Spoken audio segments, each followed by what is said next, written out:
हर हर महादेव। तो दोस्तों आज का रिएक्शन है किस पे? हमारे खेसारी लाल यादव ट्रेंडिंग स्टार का एक पॉडकास्ट जो कि भारत 24 के साथ था, जिसमें उन्होंने अक्षरा सिंह और काजल रगवानी के साथ जो उनके फ्रेंडशिप थी या फिर जो भी रिश्ते थे उसके बारे में कुछ बताया है। हाँ, हमें इंटरव्यू बोल एक्चुअली सकते हो आप, एक इंटरव्यू भी बोल सकते हो, आप इसको एक पॉडकास्ट भी बोल सकते हो। और भाई हमने केसरी देखा का नहीं देखा है, ये तो हमने हमें इसको पता देखा नहीं है कि ये नो चीज डाउट। सही भी है कि नहीं है। बट यस, लोगों का रिक्वेस्ट आ रहा था बहुत कि आप प्लीज ये पॉडकास्ट जरूर देखिए, आप प्लीज वैसे इस पे मुझे ऐसा रिएक्शन लगता है कि दीजिए। हमने किसरी वे का पहला ये कोई पॉडकास्ट या इंटरव्यू करने वाले हैं ना, नहीं, इसके हमने पहले ऑलरेडी किया हुआ इंटरव्यू हमने है किया हुआ है, बट पॉडकास्ट शायद पहले होने वाला है। पॉडकास्ट। पता नहीं, मुझे याद पॉडकास्ट नहीं आ शायद रहा नहीं किया है, ये शायद पहला पॉडकास्ट होगा। यस, तो मैं पहले बता दूं, ये वाला जो वीडियो है, इस वीडियो को आपको 2 पार्ट में देखने को मिलेगा। तो पहला पार्ट आप लोगों को आज हम पहला पार्ट करें इसको। अगर आप बहुत ज्यादा प्यार दोगे तो हम तो ही सेकंड हम पार्ट इसका बहुत सेकंड जल्दी पार्ट लेकर जल्दी के लेके आएंगे। तो चलो भाई, देखते हैं इस इंटरव्यू में क्या बोला है, देन इसके बारे में बात करते हैं। Let's let's go. Go. Bhojpuri के सोनू सूद, बहुत बहुत स्वागत करती हूँ आपका खेसारी लाल यादव जी। आपकी जो जिंदगी रही वो बहुत सारे संघर्षों के बीच रही, क्योंकि मैं सो के सपना नहीं देखता। कोई है जो खेसारी लाल को पसंद नहीं करता इंडस्ट्री। मुझे बहुत ऐसे लोग हैं। पवन जी के साथ क्या दिक्कत है? कि ऐसा तो दिलजीत दोसांझ से क्या दिक्कत होगी? दिलजीत दोसांझ से दिक्कत, जो लोग भोजपुरी को नीचा दिखाते हैं, भोजपुरी भाषा की बात कर रहा है, भोजपुरी ऐसी है, भोजपुरी ऐसे है, भोजपुरी ऐसी है। भोजपुरी इंडस्ट्री को लेके मिसकंसेप्शन है तो क्यों? नहीं, ऐसा है नहीं। खेसारी लाल जो हैं, उनके जीवन में कौन कौन आया, किससे ब्रेकअप हो गया, किससे लव अफेयर हो गया, कितनों के दिल तोड़ दिया। मैं कृष्ण हूँ, कितनी गोपियां। गोपियों की कमी थोड़ी है। लोग कहते हैं कि आप रुमाल रख देते हैं और कहते हैं अब तो ये सिर्फ मेरी है, मेरे साथ नहीं है तो किसी और के साथ नहीं। अच्छा, ऐसा है। काजल के साथ आपका ब्रेकअप हुआ। मन भरता है किसी चीज से, सबका डर से हुए हैं फरार, अब छपड़ा लौट के न जाएंगे, नून रोटी खाएंगे, जिंदगी संग ही बिताएंगे।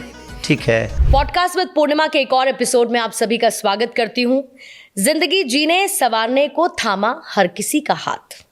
वो कहता है चेहरे तमाम लगते हैं मुझे अजीब और उदास।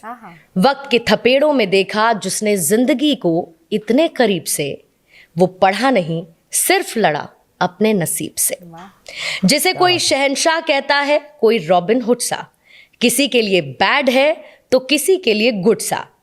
चलिए अब ज्यादा छोड़ देते हैं इसको, बूझते नहीं हैं। हमारे साथ है भोजपुरी के सोनू सूद। बहुत बहुत स्वागत करती हूँ आपका खेसारी लाल यादव जी, भारत 24 के डिजिटल प्लेटफॉर्म पर और पॉडकास्ट विद पूर्णिमा में। चलिए, आपकी श्रोताओं को दिल से प्रणाम। आप सब्सक्राइब करें, प्यार दें, आशीर्वाद दें इस चैनल को जो हमें यहाँ तक पहुँचाया है। हम लोग अभी बात ही कर रहे थे कि यहाँ तक आप पहुँचे। आपके पिता चना बेचा करते थे, आपकी जो जिंदगी रही वो बहुत सारे संघर्षों के बीच रही, लेकिन आज जब आप अपने आप को यहाँ पर खड़ा देखते हैं तो उन लम्हों को कैसे याद करते हैं जब पिता ने इतनी मेहनत की और आज उनका बेटा भोजपुरी का सुपरस्टार है? मैं आज भी वही हूँ, क्योंकि मैंने दिल से काम किए है, इसलिए मेरा दिमाग खराब नहीं हुआ। तो दिल से कोई भी की हुई चीज़ है वो दिल तक रहती है। और मुझे लगता है कि मैं अपने पापा से ज़्यादा संघर्ष नहीं किया। मेरे पापा के ऊपर उनके पापा का हाथ नहीं था, तब उन्होंने मुझे पाला। लेकिन मेरे सर पे मेरे पापा का आज भी हाथ है और मेरे लिए दुनिया का सबसे बड़ा छत है। और मैंने अपने पापा को संघर्ष करते हुए देखा है ना, तो मुझे पता है कि संघर्ष होता क्या है। और गरीब था, बट मुझे लगता है कि मेरी गरीबी ही मेरी सबसे बड़ी ताकत बनी, क्योंकि मेरे पास करने के लिए बहुत कुछ था। एक गरीब के पास बहुत कुछ करने के लिए होता है, और गरीबी से बढ़कर मुझे लगता है अवसर भगवान किसी को कुछ नहीं देता। तो आप अगर गरीब हैं तो मुझे लगता है कि आपको भगवान ने एक अवसर दिया है खुद को बड़ा करने के लिए, और वो मुझे मिला। इसलिए मैं सौभाग्य समझता हूँ कि भगवान अगर दोबारा भी जन्म देना तो फिर से गरीब बनाना, ताकि फिर से मैं खेसारी बन सकूँ। परिवार में कौन कौन है आपके? परिवार में चाचा के 4 लड़के और हम 3 भाई बनी, 7 भाई हैं हम। मम्मी पापा हैं, चाचा हैं, और हम सारे भाइयों की वाइफ हैं, बच्चे, और मेरे 2 बच्चे हैं, और वाइफ हैं जो कि मुंबई शहर में रहते हैं सब लोग। तो ब्रो कोड है आप लोगों का? बहन नहीं है कोई आपकी? नहीं, मेरे ना दादाजी की बहन थी और ना ही मेरे पापा की और ना ही हमारी। तो हमारे 3 पीढ़ियों से कोई लड़की हमारे घर में थी नहीं। एक बड़े भाई की बेटी हुई, उसके बाद फिर से एक चाचा के पोती हुई, फिर से मेरी बेटी हुई। क्या बात है। तो जब ये लगातार हमारे घर में बड़ी लड़कियां ही हैं, जब ये शुरू हुआ तब जाके हम लोगों की उन्नति शुरू हुई। हमारे घर में लड़कियां नहीं थी, इसीलिए हम सबका उन्नति रुका हुआ था। जब से वो हमारे घर में आई तब से फिर से हमारी उन्नति शुरू हुई। और लेकिन कोई कहता है कि आप चाचा से ज्यादा करीब हैं, ऐसा क्यों? पापा से कम, चाचा से ज्यादा? चाचा से करीब इसलिए ज़्यादा हूँ मैं कि मैं 6 साल 7 साल का था तो मम्मी मुझे छोड़ के दिल्ली चली आई, क्योंकि पापा को रात को गार्ड की नौकरी करते थे, दिन में चाना बेचते थे, तो पापा के लिए खाना बनाने में बड़ा दिक्कत होता था। तो उसमें उनकी भी मजबूरी थी, ऐसा नहीं कि मम्मी ने मुझे दूर रखा। दूर इसलिए रखा कि अगर वो दूर नहीं होती तो शायद पापा ठीक से काम नहीं कर पाते और हम लोगों को पालने पोसने में, बड़ा करने में बहुत प्रॉब्लम थी, क्योंकि गरीबी था। तो मैं शुरू से चाचा के साथ ही रहा और गांव पे ही रहा, तो इसलिए चाचा से थोड़ा सा ज़्यादा लगाव रहा मुझे। लोग कहते हैं कि खेसारी लाल सालों से सोया नहीं है, ऐसा क्यों कहते हैं? क्योंकि मैं सो के सपना नहीं देखता, मैं जग के सपना देखता हूँ, इसलिए शायद सारे सपनों को पूरा कर पाया, और भी तो बहुत सारे हैं जो करना है अभी। लेकिन काम, सिर्फ काम काम काम काम काम, इसके अलावा जिंदगी में कभी ऐसा नहीं लगा कि कुछ और भी करूं? मैं सिर्फ काम में अपने आप को आप झोंकते क्यों चले गए? क्योंकि मैं काम के लिए ही मेहनत किया था, मेरे जीवन में कोई काम नहीं था। इस काम के लिए बहुत प्रॉब्लम हुई मेरे को, बहुत सारे लोगों के घर में नौकर भी रहा मैं, दूध बेचा, लिट्टी चोखा बेचा, जूठा धोया, धागा कटिंग की। मुझे लगता है कि इस काम के लिए मैंने दुनिया का सारा वो जो छोटे से छोटे स्तर के काम होते हैं मैंने सारे की। तो उस समय जब मैं यहाँ पहुँचने के लिए इतनी सारी छोटी सी छोटी काम की, तो आज मैं जो करता हूँ तो बड़ा काम है।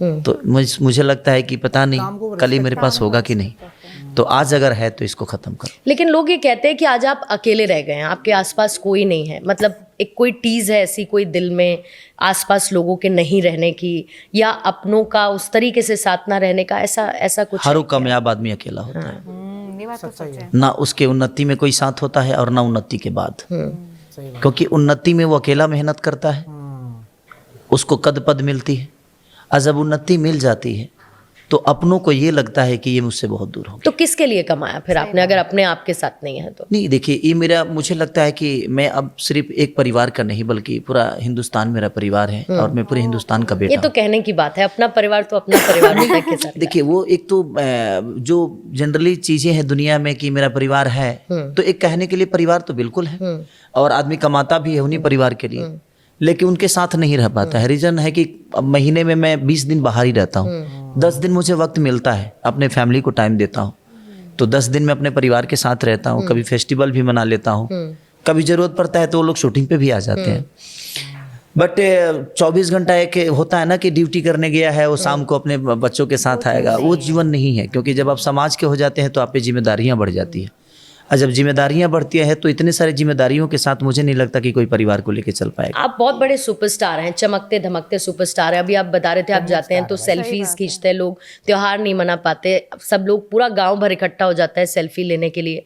लेकिन इस अकेलेपन में कभी ऐसा लगता है खेसारी लाल को कि मुझे भी एक कंधे की ज़रूरत है, मैं कभी खुल के अपनी बात कहना चाहता हूँ, कभी मेरा रोने का मन है तो मैं किसी के सामने रोना चाहता हूँ, ऐसा कुछ मन में एक कहीं एक किनारे पर कुछ ऐसा छूटा हुआ सा ख्याल है क्या? हमें बहुत तकलीफ होती है, बहुत दर्द होता है, किसको दर्द नहीं होता है, बट विषय ये है कि जब हम अगर कहीं रो भी देते हैं तो लोगों को लगता है कि ये नाटक है, ये एक्टर है। सही बात है। हमारे आंसुओं को भी लोग दुनिया मजाक उड़ा लेती है। हमारी तकलीफ अगर हम किसी से कह देते हैं तो हमारी तकलीफ को भी लोगों को ये लगता है कि नहीं, खेसारी लाल यादव लोगों की सिंपैथी पाने के लिए अपनी तकलीफ सुना रहा है। तब हमारी हर चीज़ों पे नोटिस होती है ना, इसीलिए अब मन नहीं करता।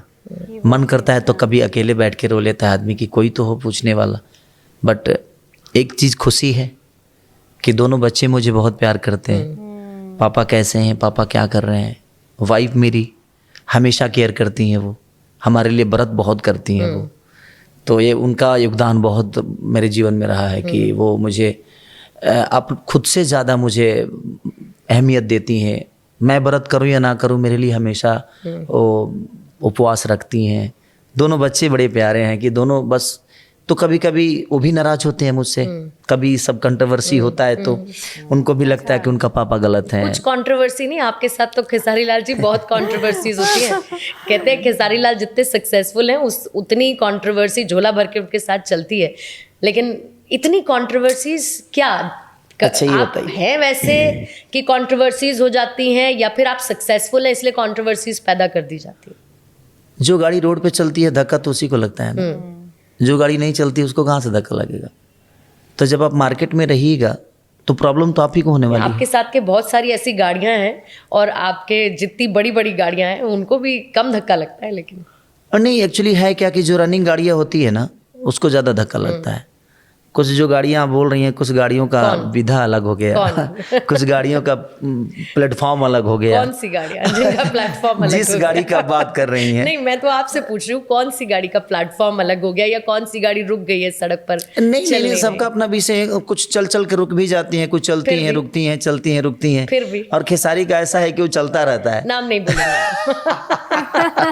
बोल दीजिए, इसी गाड़ी यार पे- जुबान तक आपके इसी नाम आ गाड़ी गया, का- बोल इसी दीजिए। गाड़ी का तो बवाल हुआ था। क्या कहें, एक्चुअली देखिए वो बात करने का किसी न किसी का होता है ना कि तुलना तो करता है आदमी किसी भी चीज का। और उसी तुलना में मैं एक ब्रॉडकास्ट में ही फंसा था, मैं तुलना दे दिया और अगला को समझ में नहीं आया और बहुत बड़ी बात हो गई। तो हर शब्द के पीछे कुछ ना कुछ बात होती है। कौन क्या उस शब्द को समझेगा और किस रूप से लेगा, शब्द बुरे नहीं होते हैं। मुझे लगता है कि समझने का तरीका बुरा हो जाता है, या तो कहने की शैली बुरी हो जाती है, या समझने का वो नजरिया बुरा हो तो जाता आप ये है। कह रहे हैं कि आपने जो कहा, आपने इंटेंशन से अच्छा कहा, नियत आपकी अच्छी थी, लेकिन लोगों ने गलत समझ लिया। गलत समझ लिया, लेकिन फिर ऐसा क्यों है खेसारी लाल जी कि आपके दोस्त भी अब आपके अपने नहीं है? कभी ऐसा आप सोचें कि बचपन में कोई दोस्त था जिसके साथ ट्यूबवेल पर आप नहाने जाते होंगे, खेत खलिहान में दौड़ते होंगे, गिल्ली डंडा खेलते होंगे, कोई ऐसा दोस्त है आंख बंद करके आज की मैं फोन करूं और वो बोले हाँ खेसारी मैं यही हूँ तेरे पास हूँ? देखिए, एक उन्नति के तौर पे मैं देखता हूँ तो मुझे जब मैं कुछ नहीं था तो मेरे साथ सारे लोग थे, सबने मुझे मेहनत करके बड़ा कर दिया। लेकिन जब मैं बड़ा हो गया ना तो वही लोग पीछे करने की भी कोशिश की। आपने छोड़ा या उन्होंने छोड़ा? नहीं, छोड़ा किसी ने किसी नहीं। ने नहीं। वो समय का अभाव है कि कभी वो आते हैं तो मैं नहीं, मैं आता हूँ तो वही। जैसे कि एक तौर पे एक आम के पेड़ को देख लीजिए। हर वो व्यक्ति एक आम को पेड़ लगाता जरूर है, बट जब वो फल दे देता है ना तो तोड़ता भी वही है। कोई दोस्त है जिसको बहुत मिस करते हो आप कि आज भी होता तो मेरे सुख दुख का साथी होता? ऐसे मेरे जीवन में बहुत सारे लोगों का योगदान है और मैं आज भी वो मेरे साथ हैं, नो डाउट। लेकिन कहते हैं कि जब बहुत ज़्यादा लोग होते हैं तो भीड़ होती है, जब 2-3 लोग होते हैं तो वो आपके अपने होते हैं हमेशा जीवन भर साथ चलने के लिए। आपके साथ तो हर कोई है, आप इतने बड़े सुपरस्टार हैं, कौन आपके साथ नहीं रहना चाहता? तो वो तो भीड़ हो गई ना। लेकिन कोई तो होगा, कोई एक दोस्त जिसको आप मिस करते हो। मिस तो करते होंगे, मिस ऐसे तो नहीं मैं हो सबको करता हूँ। मैं ऐसा नहीं कि मैं आगे बढ़ने के बाद मैंने सब कुछ भूल गया हूँ। मैं ऐसा नहीं है, मैं मिस सबको करता हूँ। बट सबका अपना फैमिली हो गया, सबकी अपनी रोजगार हो गई, सबकी अपनी चीज़ है, सबका अपना वक्त है। तो कभी आदमी फ़ोन पे बात हो जाती है, कभी उनका हालचाल मैं ले लेता हूँ, मेरे हालचाल वो ले लेते हैं, और उनका अपना जीवन है और कोई अपना काम आज छोड़कर। आप सोच कर आए कि मैं सारी अच्छी अच्छी बातें करूं। मैं कुछ भी ऐसा नहीं बोलूंगा जिससे मेरी इंटेंशन कुछ हो और समझे कुछ और। नहीं नहीं, बहुत ऐसा ही नहीं है। प्रिकॉशंस है आज आप। नहीं प्रिकॉशन नहीं है बिल्कुल मेरा, नहीं है। आप चाहती हैं कि मैं खुल Precautions जाऊं। है आज आप बहुत, आप कह रहे हैं आज मैं कुछ नहीं बोलूंगा, आज इस पॉडकास्ट में पूर्णिमा के साथ मैं कुछ नहीं बोलूंगा। मैं राजा राम के प्रमोशन के लिए आया हूँ, तो मैं नहीं चाहता कि पता चला जो मेरा ट्रैक कहीं अलग घूम गजब गया। लग रहे हैं बाय द वे उसमें आप राजा राम में। हाँ, बहुत अच्छे लग रहे हैं आप उसमें। उसमें अब Action एक राजा scenes और भी एक आपके राम अच्छे। दोनों का कैरेक्टर करने में मैं जो मेरी दशा हुई थी, मैं बहुत कॉन्शियस था इस चीज को लेके और बड़ा चिंतित था कि जिस भगवान ने मुझे धरती पे भेजा उस भगवान का रूप लेकर, उस भगवान के आचरण को, उस भगवान के बिहेवियर को, उस भगवान के मुस्कान को पर्दे पे उतारना छोटा काम तो है नहीं। और तुरंत मुझे राजा बन के एक फन और आम जिंदगी की भी रोल अदा करना है, तो मेरे लिए बड़ा टॉप था, बहुत कष्टदायक था मेरे लिए। लेकिन आपने उसको बखूबी पर्दे पर बड़ा बड़ा अच्छा आप लग रहे हैं और बहुत अच्छे से आपके एक्शन सीन्स है, मैंने देखा, बहुत अच्छा लग रहा है वो। लेकिन क्योंकि मैं आपके दोस्तों की बात कर रही थी, ये कहते हैं लोग कि आप दोस्ती बड़े अच्छे से निभाते हैं, लेकिन वही खेसारी लाल जो है वो दुश्मनी भी बहुत अच्छी तरीके से निभाते हैं। आपकी इंडस्ट्री के लोग भी ऐसा कहते हैं, क्यों? वो दुश्मनी नहीं है, वो सच्चाई है। मुझे लगता है कि सच बोलना गुनाह है, तो मैं गुनाह करता रहूंगा, और चाहे वो मेरे लिए कितनी भी कंट्रोवर्सी क्यों ना हो जाए, मैं इस चीज़ को नहीं छोड़ सकता, क्योंकि वो मेरी अच्छाई है। और वो सच है। सच को बोलना अगर गुनाह है तो ठीक है भाई, तुम गुनाह समझो, मैं तो सच ही बोल गया हूँ। तो मैं दोस्त और दुश्मन दोनों बड़ा मजबूत पालता हूँ। तो कौन है दुश्मन, कौन है? दोस्त तो आपने बताया मेरे बहुत सारे हैं, दुश्मन कौन है? दुश्मन व्यक्तिगत तौर पे, प्रोफेशनल तौर पे तो हमेशा इंसान को बड़ा रखना चाहिए। मेरा दुश्मन ऐसा थोड़ी है जहाँ किसी का माने वो मर्डर वाला दुश्मन है नहीं या वैसा झगड़े नहीं, वाला दुश्मन लेकिन है। कोई है जो खेसारी लाल को पसंद नहीं करता इंडस्ट्री में।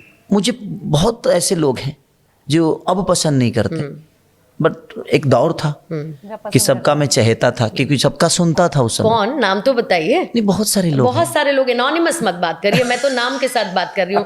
कौन है, नाम तो बताइए, कौन नहीं, है? देखिए, कौन है जो खेसारी लाल आज को आपको पसंद नहीं नाम करता? नहीं कौन मिलेगा। है जिसके साथ दुश्मनी तो नहीं लेकिन कॉम्पिटिटर के तौर पर आपके संबंध नहीं, खराब हुए? एक्चुअली बात ऐसा है कि देखिए, पसंद अंदर से आज भी हूं मैं उनके, वो जुबां पे नहीं लाते मुझे।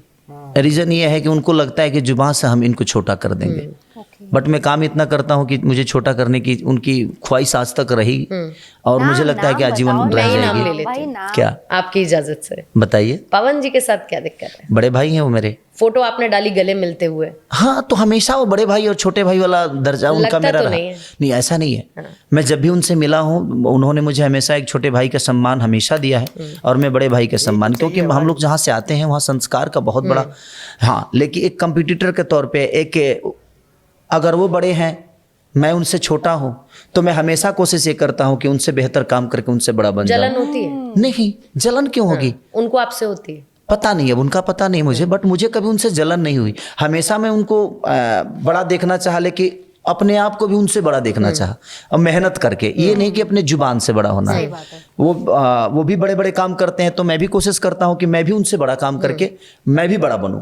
तो एक कंपटीटर के तौर पे मुझे हमेशा वो पसंद है, क्योंकि मुझे फाइट करते हैं, और मुझे मजा आता है कि मजबूत इंसान से लड़ने में, कि नहीं यार चलो कोई तो है, कि अगर वो मोहम्मद रफ़ी है तो खेसारी तो कहीं ना कहीं किशोर कुमार है। ज्यादा हिट कौन है? ये तो पब्लिक बताएगी कि नहीं, ज्यादा आप हिट। बताइए ना। नहीं, मेरे कहने का मतलब कि देखिए, मैं अपनी गाना ही खुद कभी कभी करते हैं, सुनता तो हूँ। उसमें कोई, अगर आप अपने आप को बेहतर नहीं मानते तो आपको अच्छा और कौन मानेगा? नहीं, मैं वो नहीं कह रहा हूँ कि मैं अपने आप को बेहतर नहीं, अगर बेहतर नहीं होता तो इतना प्यार और आपके जैसे मैं खूबसूरत इंसान के सामने कैसे बैठता मैं, और इतनी अच्छी अच्छी बातें क्यों करता, इतने बड़े प्लेटफॉर्म पे कैसे आता। तो कहीं ना कुछ ना बेहतर तो होगा खेसारी के अंदर, जो आज इस ऐसे प्लेटफॉर्म पे बैठकर आपसे टॉक कर रहा हूँ मैं, तो उनके अंदर भी बेहतर है। तो सबकी अपनी अपनी बेहतरीन चीजें हैं, और वो कुछ किए हैं अपने जीवन में, उनकी कुछ बेहतर है, तो खेसारी की भी कुछ बेहतर होगी, तभी दुनिया ने पसंद किया है। तो हर आदमी अपने अपने जगह पे बेहतर है। लेकिन हिट कौन है ये आप मुझे नहीं बताएंगे, ज्यादा हिट कौन हिट ये है? जनता ही बता सकती है, क्योंकि वो दुनिया जज करती है। हम जज थोड़ी करते हैं, हम तो काम करते हैं। मार्केट में कौन सा ब्रांड आया है ये तो खरीदने वाला ही बताएगा। लेकिन अगर आपको उनसे दिक्कत नहीं है तो फिर आपको दिलजीत दोसांझ से क्या दिक्कत हो गई? दिलजीत दोसांझ से दिक्कत मुझे नहीं थी, और क्यों नहीं आपने है। इसको नहीं, मेरा वर्सेस पंजाब मैं वो बना एक दिया? मस्ती किया था, और मैंने जो आप ट्वीट किया सारे था। के जो जन ओके हाँ भाई, सही बताऊं तो ये वाला पॉडकास्ट बहुत ही अच्छा है, क्योंकि इंटरेस्टिंग है बहुत। इंटरेस्टिंग बहुत पॉडकास्ट है। लेकिन ये शुरुआत वाले में मुझे लगा था कि शायद ऐसे ही जा रहा है, बट ये जो पूर्णिमा है ना भाई, इन्होंने जो वो कुरेद के कुरेदा लेकिन ना। इनको पता नहीं है कि ये किन से सवाल पूछ रहे हैं। भाई खेसारी भैया को पता है कहाँ पे क्या बोलना चाहिए। उनका वो एक बातों को धनी नहीं बोलते हैं, वो चीजों को ऐसे करके करते हैं ना भाई। अभी सच तक में। तो हम सिर्फ पवन जी तक पे ही थे, पर ये नहीं पता था कि भोजपुरी वर्सेस पंजाब भी चल रहा है। ये हमें नहीं मालूम था, ये हमें यहीं पे पता चला है, और आगे वाले एक तो पार्ट बात में मैं हम बता वही देता हूँ, देखने देखो, वाले एक तो हैं। मैं बताया तो हम तो हमेशा ही पवन जी को और केसरी भैया को दोनों को साथ में साथ में देखना चाहते क्योंकि हैं अगर आप यार। बोलोगे अभी जो भोजपुरी इंडस्ट्री का जो अभी जो टाइम है, इस टाइम पे ये दोनों इतने बड़े दिग्गज कलाकार है, इनसे बड़े अभी कोई है नहीं। अभी कोई नहीं है, खेसारी जी और एक हमारे लीड कर पवन रहे जी हैं, ही लीड है। कर रहे हैं, मतलब नॉट ओनली भोजपुरी, पूरे बॉलीवुड, आप चलो पूरा वर्ल्ड में, वो इंटरनेशनल स्टेज में ग्लोबल स्टार बन ग्लोबल चुके हैं। स्टार। ये दो ही नाम है जो, मतलब आप भोजपुरी, मतलब ये दो नाम सबसे पहले आते हैं आज के टाइम पे। Exactly, शाहरुख सलमान वाला सीन हो गया। हाँ, और एक्चुअली में सच में इन्होंने भोजपुरी इंडस्ट्री को बहुत ही आगे लेवल पे लेकर के जा चुके हैं। इंटरनेशनल इवेंट्स में इन दोनों इन के गाने दोनों का ही बजते हैं। एक बहुत अच्छा चीज है कि भाई ये भोजपुरी चीज को इतना हम हमेशा आगे रखते हैं, हमेशा उसके रिस्पेक्ट करते हैं, और हमेशा अपने रूट से जुड़े हुए हैं। ये पॉडकास्ट हमें बहुत ही ज्यादा इंटरेस्टिंग लगा। तो अभी भाई- तक तो अक्षरा और काजल के बारे में कुछ नहीं वो बोला है, शायद आगे आने वाला है, वो शायद सेकंड पार्ट में आएगा। वो अभी भी हम तक करेंगे, लेकिन जब आगे अगर आपने इस वीडियो को बहुत ज्यादा प्यार मिला तो तो हम सेकंड पार्ट जरूर लेकर के जल्दी आएंगे लाएंगे। और अपने राय, सजेशन, रिक्वेस्ट को आप हमें कमेंट सेक्शन पे ड्रॉप कर सकते या हैं। फिर आप इंस्टाग्राम एंड फेसबुक में भी डीएम कर सकते हो। Please subscribe the channel. हम मिलेंगे अगली वीडियो में। Tata bye bye.